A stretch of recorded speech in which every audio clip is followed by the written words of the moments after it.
O MT Sesc TV está chegando na sua casa e hoje é dia de cultura aqui na telinha. No programa de hoje você vai acompanhar um pouco da história do Maurício Ricardo, esse artista super talentoso e mato-grossense. É contador de histórias, ator, apresentador, produtor e professor de literatura. Fique agora com Trajetória. Eu me chamo Maurício Ricardo, eu sou ator, contador de histórias e professor de literatura. Nasci em 1975, de 17 de dezembro de 1975, em Santo Afonso.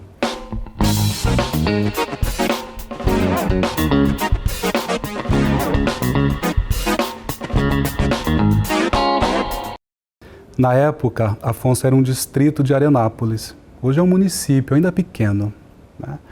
Mas no meu registro aparece lá, que eu nasci em Arenápolis. Na verdade, eu sou de Santo Afonso e gosto de reforçar isso porque as minhas origens estão lá, né? Toda a minha história, a minha infância com a natureza, com as águas, enfim, com os pássaros, o convívio com o rádio, vem tudo de lá, desse período. Então eu fiquei em Santo Afonso até os 10, 11 anos. Depois eu vim para Cuiabá para estudar.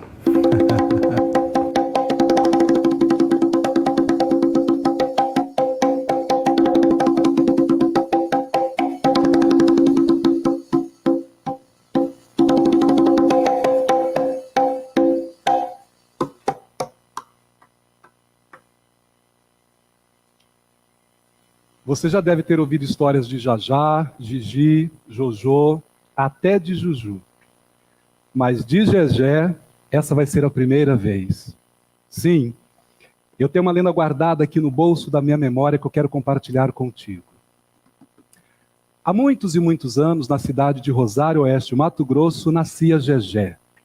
Uma criança negra, saudável e cheio de energia. Logo ficou conhecido na região como a criança do sorrisão, o menino que tinha o maior sorriso da cidade. Mas infelizmente essa alegria durou pouco, porque Gegé ficou sozinho no mundo, sem pai, sem mãe, sem ninguém. E uma tarde, ele estava à beira do rio chorando, pois sentia muita falta de seus pais, e lá do alto, acima das nuvens, Oiá, a senhora dos raios, a mãe do entardecer, tudo observava. E ela estava decidida a cuidar do destino daquela criança, mas não podia aparecer para ele em forma de orixá. Então, disfarçou-se de uma velha senhora e foi até ele. Fazia um lindo entardecer. Lá em Afonso, a gente não tinha televisão, né? Imagina, às vezes a gente ia para um garimpo, meu pai foi garimpeiro, minha mãe lavadeira, então a gente ia para os garimpos, né? Tempo de férias, quando dava, e não tinha televisão, a gente brincava fazendo boizinho do que tinha ali, né? Para a gente brincar. E a gente ouvia muito rádio, tinha um programa da tia Leninha, da Rádio Nacional da Amazônia, que a rádio existe até hoje e ela pega assim sabe, pensa na roça, da roça, da roça, a rádio chega. Então a gente ouvia o programa da tia Leninha, que era o maior sucesso. Então eu acho que vem daí, né, dessa escuta apurada. E eu lembro também que os garimpeiros, à noite, eles contavam histórias para mim. Eles gostavam muito do meu pai.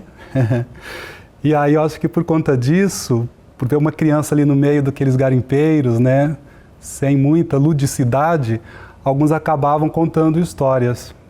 E eu lembro muito desse período, né? Eu lembro das histórias, da voz daqueles garimpeiros. Eu acho que vem daí, desse momento. A minha graduação é em letras, né?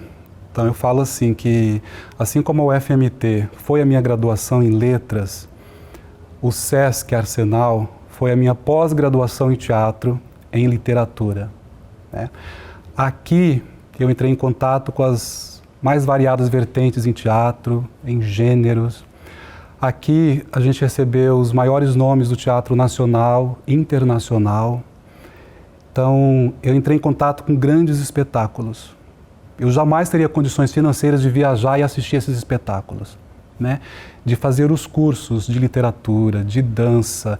Então a gente não teve só gente de teatro aqui, né, gente importante que eu falo, né, mas da dança, do circo, da literatura. Nossa, meu Deus do céu, quanta coisa a gente viveu aqui, quanta coisa a gente trocou e muitas experiências, muitos aprendizados, né? Eu passava o dia aqui pesquisando, se a gente precisava de um texto de teatro, a gente recorria ao banco de textos, né? À biblioteca especializada. Se precisava fazer uma pesquisa sonora, a gente passava horas e horas dentro do CDM. Enfim, a gente ainda assistia peças de teatro em vídeo, a gente ia se alimentando dessas referências, porque a gente não tinha uma graduação, né, de artes cênicas. Então estava tudo aqui. Então aqui foi a minha casa artística e continua sendo, mais de 20 anos, né? Então aqui eu pesquisei, aqui eu ensaiei, aqui eu montei muitos espetáculos, né? Vinha muita gente de fora e que acabava nos instigando, nos incentivando, né? Aqui eu montei, por exemplo, Desutilidade Poética, do Manuel de Barros. Eu não conhecia Manuel de Barros. Fui conhecer aqui, que eu participei de um projeto curto, né? E depois eu senti a necessidade de transformar no espetáculo. Esse espetáculo tem mais de 23 anos, né?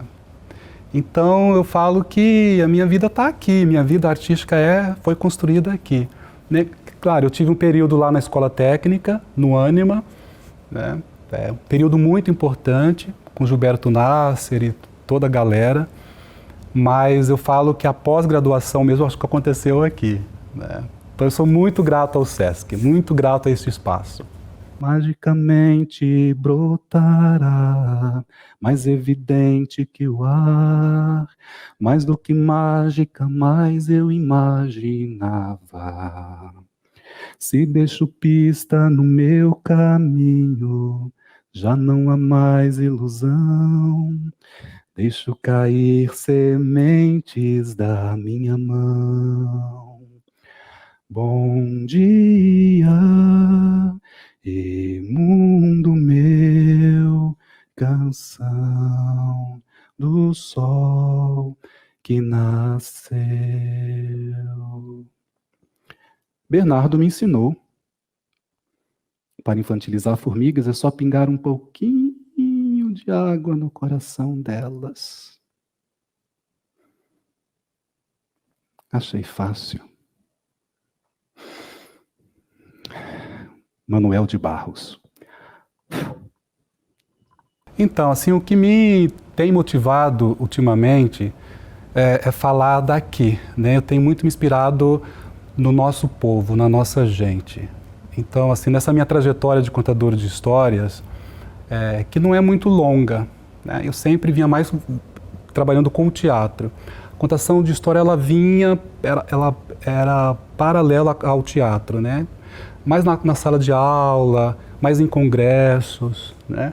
E aí o teatro ele foi ficando de lado, né? Então a contação de história ela está mais forte hoje em mim. E eu já contei de tudo, contos de fada, contos populares, mas eu queria falar da nossa terra, contar da gente daqui, entendeu? Então fiquei muito tempo procurando textos. A literatura produzida aqui no estado, ela e voltada para esse gênero específico, é muito pequena, né? Nós temos grandes autores, nós temos muitos livros de contos, de poesias, livros maravilhosos, mas histórias, lendas e cultura matogrossenses é muito pouca, a produção é muito pouca. Eu até entrei em contato com alguns autores para me auxiliar nessa escrita, né? Que eu queria falar do Gegé, da Maria Taquara, né? Quero falar ainda do Bolinha, né? Tem muita gente ainda que eu quero contar a história desse povo. Mas aí, assim, as discussões não avançaram. Mas aquilo me perseguia, né? Contar as nossas histórias negras, né? Falar da nossa riqueza cultural, da nossa riqueza étnica. E eu queria falar isso para o jovem de hoje, para a criança de hoje, né? E aí veio a pandemia. E eu fiquei muito... Porque o artista, ele sobrevive do encontro, da troca. Eu até posso ensaiar em casa, eu até posso pesquisar em casa, mas para levar para o ensaio, né? Para levar, para trocar com os colegas, com a galera. Mas na pandemia a gente não teve escolha, né?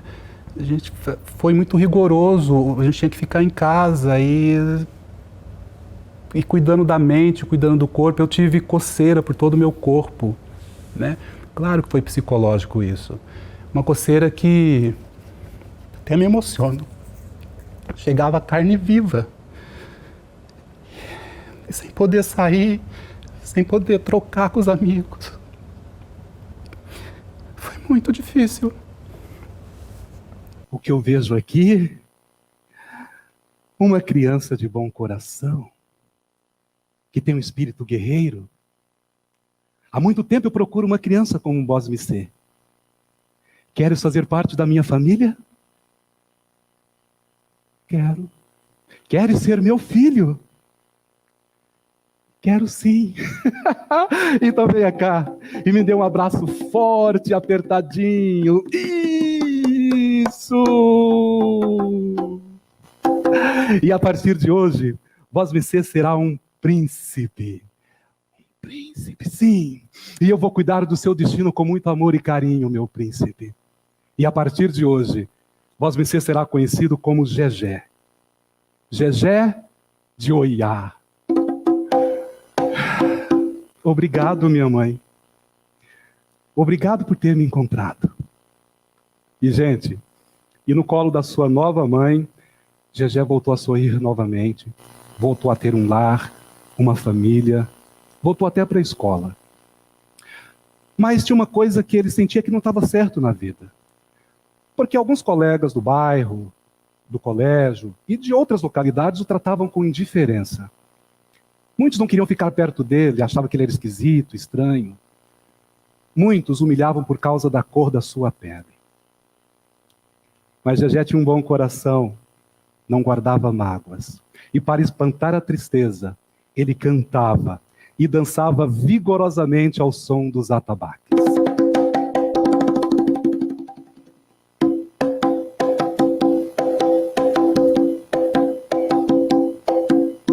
Deus e Nossa Senhora, é hora de rezar. Vamos acender vela, nega. Vamos dar uma pausa na conversa para o nosso intervalo comercial. Mas já já tem mais, não sai daí!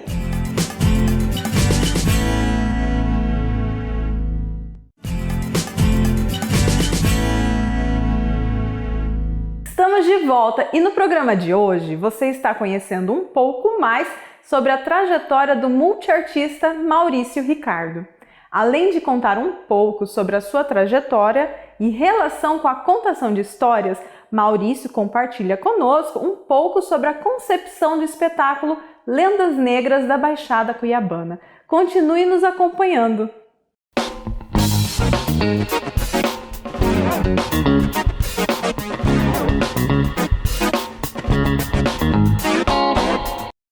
Vivi à beira do rio Cotipó, descia até o rio Cuiabá. Eu sou rainha das águas, ariranha do Pantanal. Eu sou rainha das águas, piranha do Pantanal. Vivi à beira do rio Cotipó, descia até o rio Cuiabá. Eu sou rainha das águas, ariranha do Pantanal. Eu sou rainha das águas, piranha do Pantanal. Lancei as calças compridas, veja você, meu amor. Falaram tanto de mim, me botaram na Praça dos Camelôs. Carmen Miranda do Cerrado eu sou, a trouxa é o meu tabuleiro. Minhas zumbeiras são as calças compridas, meu tamanco é chinelo de dedo. De dia Maria Taquara, de noite Maria também. De dia Maria Taquara, de noite Maria meu bem. De dia Maria Taquara, de noite Maria também. De dia Maria Taquara, de noite Maria meu bem.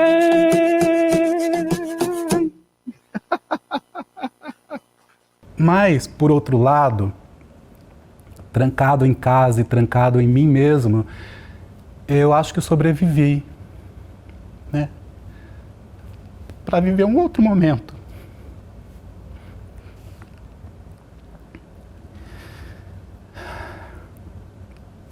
E aí vieram os editais, que eu falei, puxa, eu acho que vai ser uma oportunidade de a gente voltar a produzir, né? Voltar a fazer teatro, voltar a fazer arte. E aí eu lembro que eu fui para a casa do Hélio Tax, a gente foi fazer um almoço, e ele fez um almoço delicioso, um almoço bem cuiabano, um almoço de sustância que a gente fala aqui. E a gente foi falar sobre o edital e sobre o projeto, a gente esboçou um projeto. A gente queria falar também dessas lendas, transformar essas histórias do Gegé, da Maria Taquara, da Mãe Bonifácia em lendas e levar isso para a criança do Pantanal, a criança ribeirinha. Conversamos sobre isso ali depois do almoço. A gente tinha que protocolizar o projeto, o Elinho iniciou a escrita das lendas, a gente mandou para o edital. Infelizmente, esse projeto ele não foi contemplado, isso já era final de 2020. 2021, janeiro de 2021, quando começa o ano, parece que tudo recomeça, né? Tudo volta a florir. E eu olhando para aqueles textos, para aquele projeto, e eu falei assim, não, eu vou montar um espetáculo de contação de história. E eu acho que quando você se coloca em movimento, para qualquer coisa na vida, os céus se abrem, e você é iluminado, seu caminho é iluminado, seus passos são iluminados, parece que os deuses estão lá desejosos, você vai conseguir, você vai fazer um bom trabalho. E ele se coloca em movimento para que tudo dê certo, né? Qualquer coisa que você vai fazer na vida. E eu me coloquei nesse processo de fazer. Então eu coloquei o bumbum na cadeira, peguei o que o Elinho tinha escrito, e aí eu tive que aumentar, né, aquele ponto já iniciado por Hélio Tax. E aquilo foi crescendo, de repente eu vi que tinha 40 minutos de texto. Falei, então agora já dá para fazer alguma coisa com essas lendas, com essa escritura. Então foi difícil esse momento de escrita, porque eu nunca tinha escrito, né, muito menos lendas. Então eu achava que não estava bom, que era ruim, eu achava que aquilo não ia caber na minha boca, no meu corpo. Então, no segundo momento, eram os ensaios. Aquilo tinha que estar em mim, sair da minha boca com naturalidade, de verdade, né? E foi muito difícil. Eu lembro que eu tive que criar estratégias, sozinho em casa, pandemia no auge. Eu falei, bom, eu preciso ensaiar agora essa escritura, né? E aí eu criei estratégias, eu acordava às 4 da manhã, tomava água, fazia o meu café, ia para o quintal de casa, tomava o café, depois eu limpava toda a casa, eu achava que eu tinha que limpar a casa para começar o trabalho do dia. Então 5 horas a casa estava fresca, limpa, eu saía para a caminhada, para o Zé Bolo Flor às 5 da manhã, voltava da caminhada, tomava banho, fazia minha meditação. Isso eu faço até hoje, né? Só não estou acordando mais às 4 horas da manhã. Acordo às 5. Mas a meditação continua, essa rotina continua. E aí às 8 horas eu começava os ensaios. E aí eu dividi em 3 partes. A leitura das lendas que eu tinha escrito, a memorização da sequência narrativa e, por último, a apresentação para mim mesmo. Isso eu fiz com cada lenda. Isso foram 3 longos meses. Sozinho ali em casa, nessa rotina, e às vezes eu achava que não estava bom, desistia, voltava para a escrita e refazia tudo. Menina, foi um processo longo. Nos tempos de escravidão, lá para as bandas de Barão de Melgaço, existia uma grande fazenda. Era tão grande, mas tão grande que se perdia de vista. Lá criava-se de um tudo, bois, cavalos, porcos, galinhas, todo tipo de criação. Eram terras muito ricas, se extraía ouro, diamante, terras muito generosas. Tudo que se plantava nascia e florescia como um milagre. E terras de muitas águas, de muitas baías. Ali passava um grande rio de águas profundas, caudalosas, chamado o Rio Cuiaverá. Desse rio pescava-se o pintado, a piraputanga, o pacu. Era tanto tipo de peixe, era tanto peixe que ninguém perecia de fome. Dizia-se que essa região era o paraíso na terra. À noite tinha-se o céu mais profundo do mundo, um mar de estrelas. O luar convidava-nos a passear pelo cerrado. E os bichinhos noturnos faziam suas cantorias, iluminados pelos milhões de vagalumes que piscavam sem parar. É o céu de Mato Grosso, pantaneiro, sim senhor. Gente boa, gente humilde, e o coração cheio de amor. Rapadura doce mel, lambuzava o guri.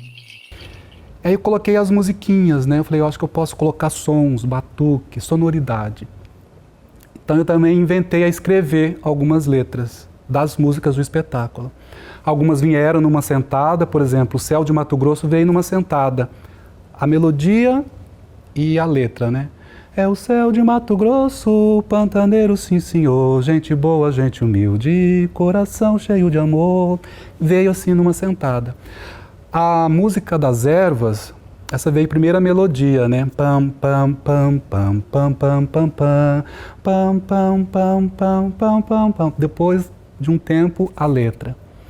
Mas eu tive presentes também. Carlinhos Ferreira, professor, produtor cultural aqui do nosso estado, ele tinha uma letra da Maria Taquara, que ele cedeu, uma letra primorosa.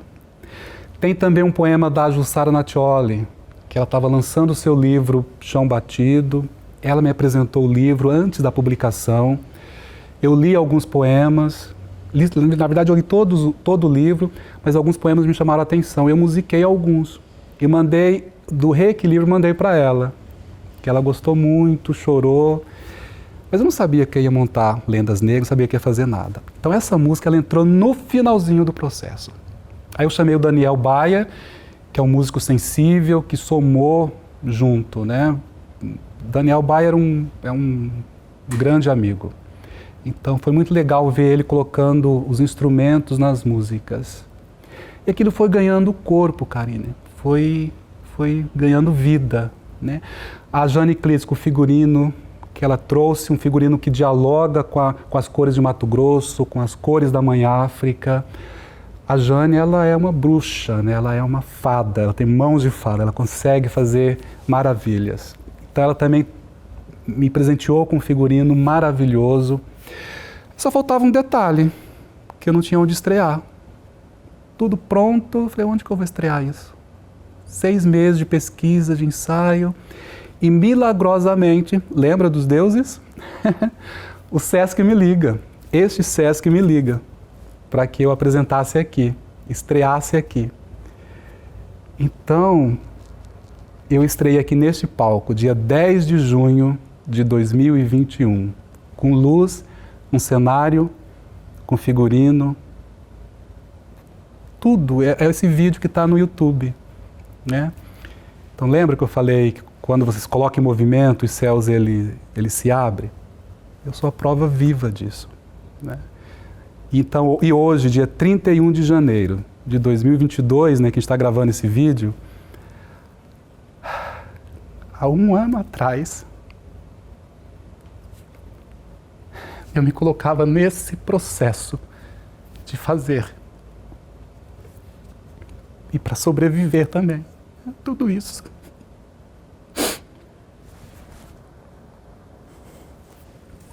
Acho que é isso. E para espantar a tristeza, ele cantava e dançava vigorosamente ao som dos atabaques.